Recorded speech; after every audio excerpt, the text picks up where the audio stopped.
Assalamualaikum warahmatullahi wabarakatuh.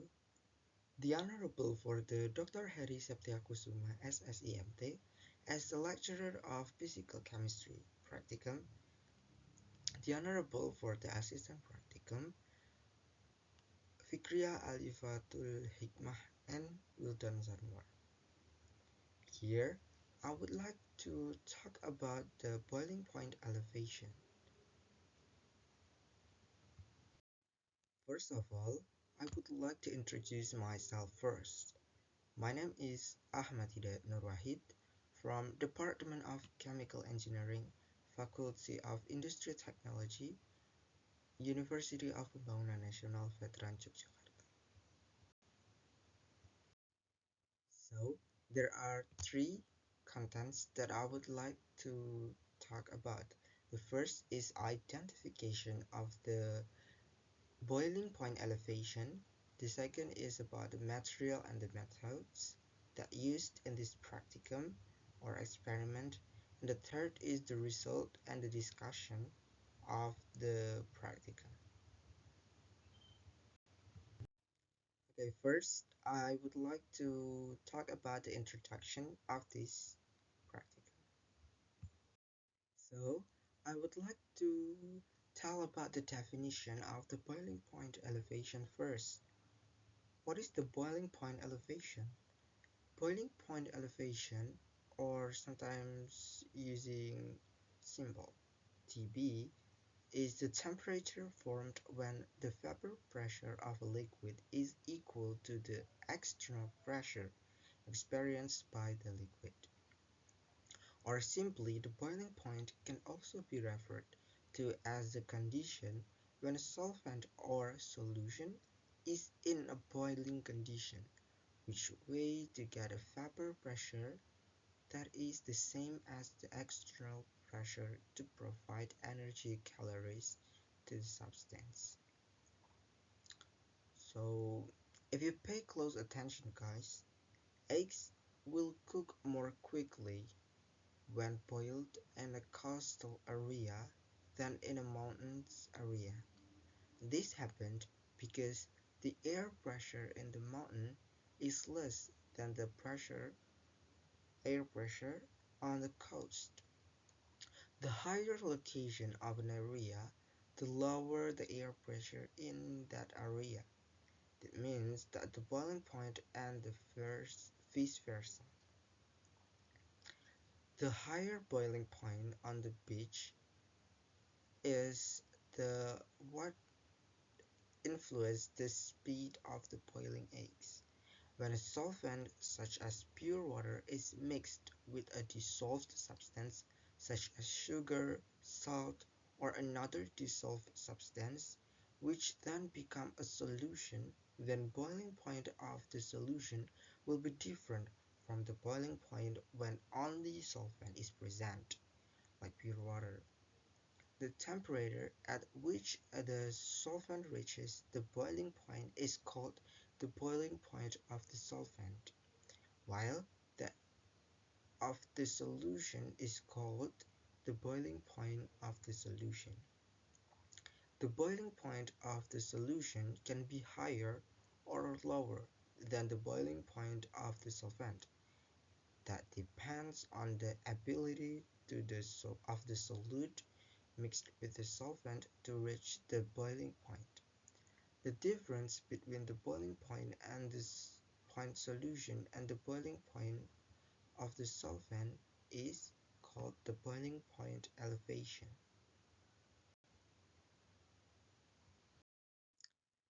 So this is the formula of boiling point elevation. The formula is to determine the boiling point elevation for the electrolyte solution. But how if it's not electrolyte? Then we just can't remove the E. E is a factor of 1/2. That means when we dissolve a solute into a solution, it will dissolve into some ions. But in this case, the non-electrolyte solute can't dissolve into the ion, which means that doesn't affect the factor of 1/2 and doesn't affect the boiling point elevation. So doesn't affect the boiling point elevation. That I mean is that it has no factor for having it. The non-electrolyte solution, for example, like alcohol or uh, maybe urea and anything else, such produce no ion if we solve it, if we dissolve it into the solution or in the solvent. But how if it is uh, electrolytes? Then the equation or the formula would be like this: delta Tb equals to m times Kb times E, which E is a factor of 1/2. Then we can count it by this formula: E equals to 1 plus n minus 1 alpha. So what are they represent to? Delta Tb is represents the boiling point elevation of a solution, which means that it's a comparable between the first solvent with have with no solute, and then if we add some solute, then it will increase in boiling point of the solution. Then Kb is the solvent molal boiling point elevation constant, or boiling point elevation for 1 mole of substance for every 1000 grams of solvent. N is the number of the ions in the solution resulting from each chemical formula unit of dissolved compound. For example, natrium chloride will dissolve into Na plus and Cl-amine, which means that they are dissolved into 2 ions. Another example, calcium chloride will dissolve into NiCa2 plus and 2-Cl-amine, which means that it dissolves into 3 ions. And the last one is alpha. Alpha is the degrees of the ionization. For strong electrolyte solution, the value is generally considered equals to 1, which means that almost every molecule of the solute will dissolve into ion. For example, like some of the salt, like natrium chloride, calcium chloride, and also it could be the acid or the alkalines. But we have to remember this equals to 1 is such just for represent almost all of it. There is no chemical that is dissolved 100% in water in the real life. So there are also some factors that affecting the boiling point elevation of a solution. So what are those things? There are first the concentration molal of a solute. The greater the concentration of the solute in the solution, the higher the boiling point rises. This is caused by the interaction between the solute and the solvent particles, which require additional energy to pass through the gas phase and become a solution. The second is the type of the solvent used. Different types of the solvent provide different boiling point elevation in the solution of the same concentration. This is due to the difference in the colligative properties of the substances. The third one is the molecular weight of the solute, or molecular relative mass. In general, solutions with solute that have a high relative molecular mass and can dissolve will tend to give a higher boiling point elevation. However, this relationship can be influenced by the specific properties of the solute and the solvent. Number 4 is the number of ions in the solution. This is special for the electrolytes only. The number of the ions in the solution affects the boiling point elevation through the Van Hoff factor or the Van Hoff coefficient in the boiling point elevation equation. The Van Hoff factor, or E, represents the E, reflects the number of the dissolved particle after the solute dissociates in solution. For ionic solution, such as salt that dissociate into ions, the value of I will be greater than for the undissolved solutes. A larger number of the ions in the solution will give a larger E, which it will turn to increase the delta Tb value. Therefore, a solution with more dissolved particle, more than ions, tends to have a higher boiling point elevation according to the colligative properties of the solution. Number 5 is the degree of ionization. The degree of ionization in a solution has a direct influence on the increase in the boiling point of the solution. The degree ionization, or represents to alpha, measures the degree to which a solute dissociates into ion in the solution. This results to the electrolyte properties of the solution. The higher the degrees of the ionization, or alpha, the greater the value of E, and the greater the boiling point elevation, or delta Tb of the solution. For example, if you have a compound that completely dissociates into ions, degree of ionization equals to 1, then E will be the total number of the ions produced. Okay, next we're gonna talk about the Rhodes law. What is the Rhodes law? According to the Rhodes law, it is stated that the partial pressure of the vapor component is easy to change in the solution is equal to the pure vapor pressure times the molal fraction with the presence of the solution in a solution. The vapor pressure of the solvent will decrease, and this is where the boiling point increases, the freezing point decreases, and the osmotic vapor pressure occurs. Every liquid has a certain saturated vapor pressure at a certain temperature and has a fixed value a liquid will reach its boiling point in an open state only if its saturated vapor pressure is equal to atmospheric pressure. Generally, when a liquid is at an air pressure of 1 atm, the liquid will boil at a temperature of 100 degrees Celsius.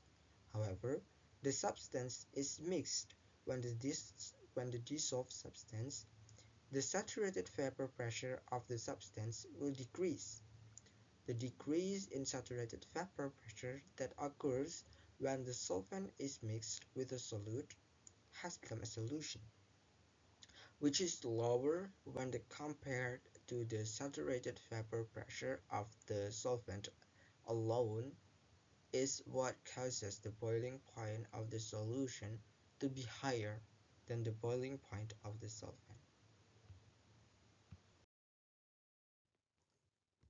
Okay, so you guys might questioning, what's the purpose of doing these experiments? I mean, I would like to answer. There's a lot of the purpose though. The first one is to determine the molal boiling point elevation constant, or KD, of a solvent. The second, calculate the molecular weight of the substance, which is non-volatile, from its boiling point elevation. Number 3 is to identify the effect of solute concentration on the increase in the boiling point of a solution. Number four is to knowing the influence factor of the type of solute on the boiling point elevation. So, I have explained about the purpose of doing the practicum experiment. Next, I would like to inform you guys about the application of boiling point elevation in daily life. The first one is the motor vehicle radiators. That are commonly used in motor vehicles require good ability to control the heat generated when the vehicle is used for a sufficient period of time. This is where calculating the increases in boiling point is very necessary because the fluid in the radiator must have a high boiling point to cool the engine without having to lose a lot of the fluid itself. If the boiling point is low, then the liquid in the radiator will evaporate more quickly, which ultimately causes the radiator to run out of fluid. Number two is boil the water. It looks like simple, but there's something that you have to know about this. This is something that everyone does very often every day. In layman's terms, this is done because when the water boils, it means that the water is cooked. Apart from that, boiling water until it boils can also remove the dangerous substances that could be in the water. Plus, cooking water can also precipitate phosphorus and lime. Okay, we're gonna continue to number three. Number three is the add spices when the water boils. Without realizing it, guys, when we add spices or such like salt while the water is boiling, the boiling point will increases. We can see from the boiling condition when it's still just water, it looks like the water is boiled. However, when spices or the other dissolved ingredients are added, the water will slowly lower its vapor pressure so that the boiling point level of the water before the spices or other dissolved ingredients are added, and when it has been added looks quite different, right? So the number four is the pressure cooker or covered pan, or in Indonesia we commonly call it presto. Using a pressure cooker or a closed pan will greatly affect the level of the doneness of the food.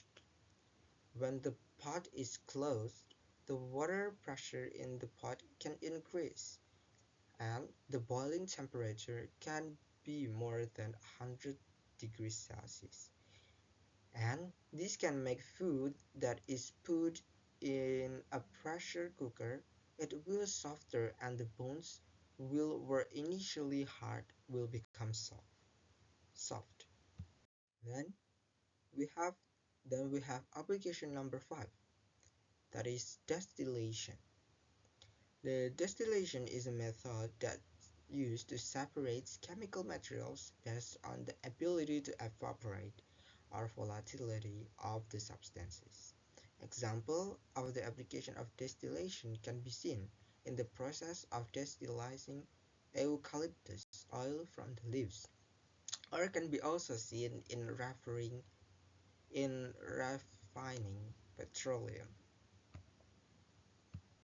Next, number 2, we're gonna continue to the material and the methods of this practicum or experimental.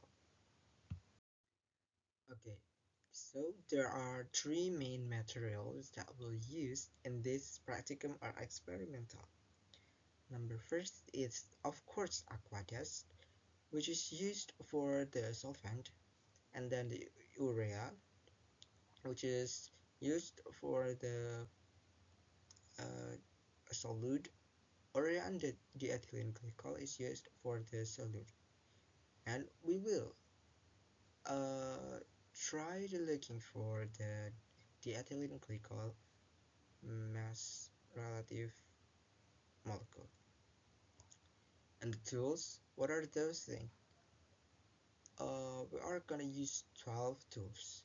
There are, the first one is 3-neck flask and the thermometer refers cooling to cool solution, so when it's vaporized then it will back because it will turn into the water again.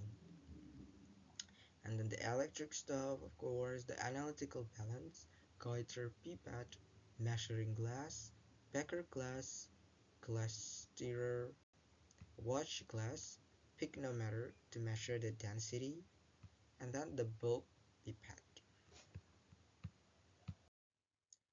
So then the methods will be first pre-treatment materials. First, we're going to make the solution by pouring 6 grams of the urea with 100 milliliters of Aquadest. First of all, we measure the 100 milliliters of the distilled water, or just Aquadest, with a measuring cup. Pour it into the 3-neck flask, then weigh 8 grams of the urea. With an analytical balance, pour it into the 3-neck flask containing distilled water, or the Aquadest. The second one is the diethylene glycol solution by pouring 10 milliliter diethylene glycol to 100 milliliter Aquadest. Measure 100% of Aquadest with a measuring cup or measuring glass, and then pour it into the 3-neck flask. Then measure 10 milliliter of the diethylene glycol with the pycnometer and pour it into the 3-neck flask containing Aquadest. Then, how is the design experimental? The first one, we're going to determine of the boiling point increase or KD. It was starting with the assembly of the particle equipment, namely a 3-neck flask, which has been connected to a reverse cooler. Next, measure 100 milliliter of distilled water or Aquadest using the measuring cup, and then put it in a 3-neck flask. Then close the flask tightly and here observe the temperature rise on the thermometer with each variation of the time until a constant temperature is reached, called the boiling point. Second one is to determination of the molal boiling point elevation constant or KD of solvents. The first one is the water and this one is solvent. By put the urea solution, the KD of the solution. By put the urea solution that has been made into the 3-neck flask. Then close the flask. Next, heat the urea solution on the electric stove, heat it and observe until the temperature increases over time until the temperature is constant. Put the ethylene glycol solution that has been made into a 3-neck flask. Close the flask, then heat the solution and observe the temperature increases over time until the temperature is constant. It is also necessary to weigh the diethylene glycol filled pycnometer and pycnometer blank to determine the weight of the distillate of the Aquadest or the density of Aquadest in diethylene glycol solution, which is later be used as the data that which is next used as the data to calculate the molecular weight. Number 3, there is result and discussion about this experiment. What are those things? Let's find out. So this is the data that we get from the experiment. We are using a volume of water 100 milliliters and then we got the density of the water is 1.003 gram per milliliter, and then the mass of the water is 10.03 gram. We're using picnometer to measure things. Then we boil them and we get the boiling point. The boiling point is 94 degrees Celsius. Then are using 6 gram of the urea that has PM or MR 60 gram per mole. Then we solve them to the water 100 milliliter water and boil them, and we got the boiling point increases into 95 degrees Celsius. Then third phase is we will determine the diethylene glycol boiling point first. So when volume water is 100 milliliter and the mass of the water is 10.03 gram, with the mass of the diethylene glycol is 11.18 gram, we got the boiling point is 96 degrees Celsius. Then next we can calculate this data into some of the purpose that we are going to looking for in the first.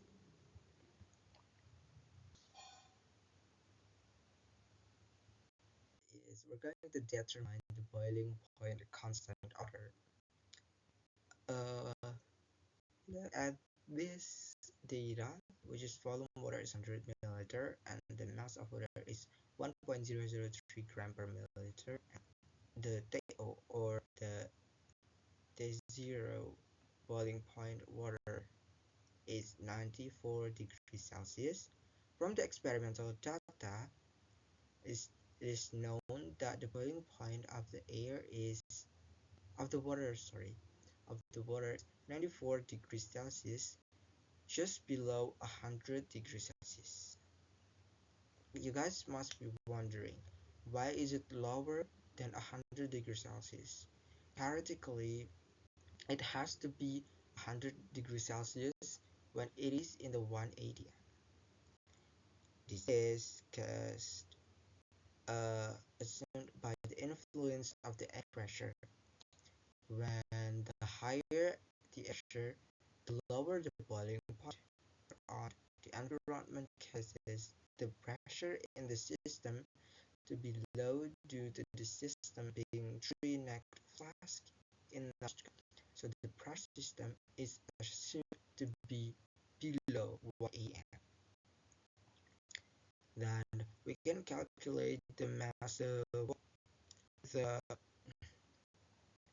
with the formula volume times the mass density. So we got the mass of the water is 1.003 gram. And then we can also convert the Celsius into Kelvin. Then we got T0 is 367 K or Kelvin. Then the boiling point of the distilled water is known to be lowered than we can determine the boiling point elevation of the urea, right? So the mass of urea is 6 gram, while the mass of water is 100.3 gram. PM urea is 60 grams per mole. Then it boils at the 368.5 Kelvin. From the formula that is used, it is 100 times KD times W per delta TD with 1 W1. We got the KD, it is 1.5045 gram per mole.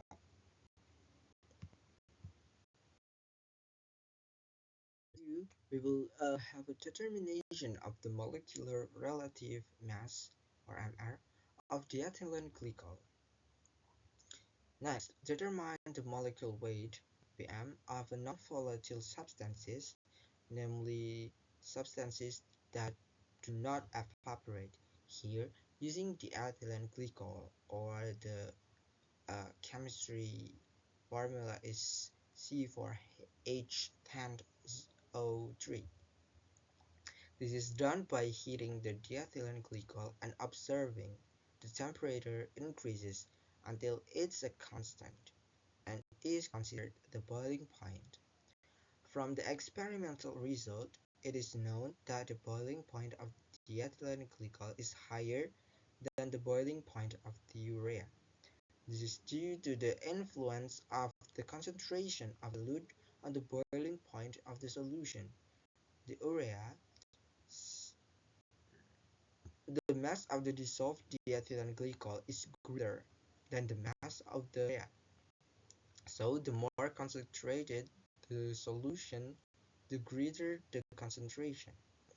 The more concentrated the solute, the greater the desaturated vapor pressure. So the boiling point is higher. Apart from that, the non-volatile nature of the diethylene glycol also influences its boiling point because it doesn't evaporate easily. The vapor pressure is considered zero. Vapor pressure of the solution is the pressure of the solvent. Therefore, a higher temperature is required for the vapor pressure to reach the surrounding pressure and the boiling point to increase.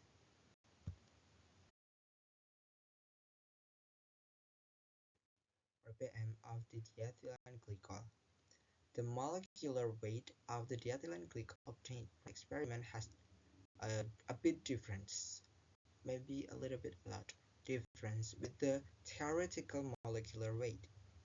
From the experimental result, the error percentage was 20.89%.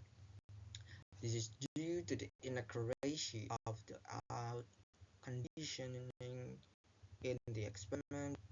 It is assumed that there is a lack of accuracy in weighing the ethylene glycol, measuring the volume of distilled water, or the Aquadest, or reading the temperature on the thermometer.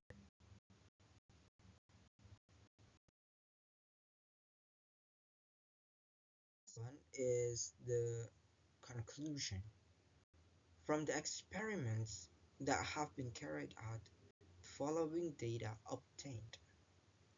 And there are some conclusion. First one, the non-volatile nature of the substances affects the boiling point because they do not evaporate easily. So the vapor pressure is considered zero, so pressure solution vapor is smaller than the solvent vapor pressure. Therefore, a higher temperature is required for the vapor pressure to reach the surrounding pressure and the boiling point increases. Second one is a concentrated solution indicates a concentration of dissolved substances. The large concentration factor causes a greater decrease in saturated vapor pressure, so boiling point is higher. Number 3, we got the KD or molal boiling point elevation determination. It is 1.5045 gram Kelvin per mole. Then we get the molecular weight or ppm of diethylene glycol is 83.85 grams per mole.